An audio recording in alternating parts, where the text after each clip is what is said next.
Kudu iparku. Lapor ke polisi ya, Ma. Dalam rekaman video amatir, geng motor ini menyerang warga dengan senjata tajam dan anak panah di Jalan Insinyur Sutami, Kecamatan Tamalan Rea, Kota Makassar. Akibatnya penyerangan ini, 3 warga terluka terkena anak panah dan senjata tajam. Mereka pun langsung dilarikan ke rumah sakit terdekat. Kepolisian yang melakukan penyelidikan menyebut pelaku berjumlah sekitar 4 orang. Tak hanya melukai warga, para pelaku juga merampas ponsel genggam korban. Untuk keempat TKP ini Bang ada berapa korban Bang? Untuk keempat TKP ini ada 3 korban. Masing-masing luka di bagian mana? Untuk TKP pertama, pembusuran pertama itu mengena pada bagian perut.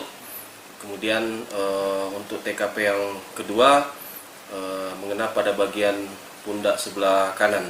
Kemudian TKP ketiga yaitu terkena tikaman di bagian belakang.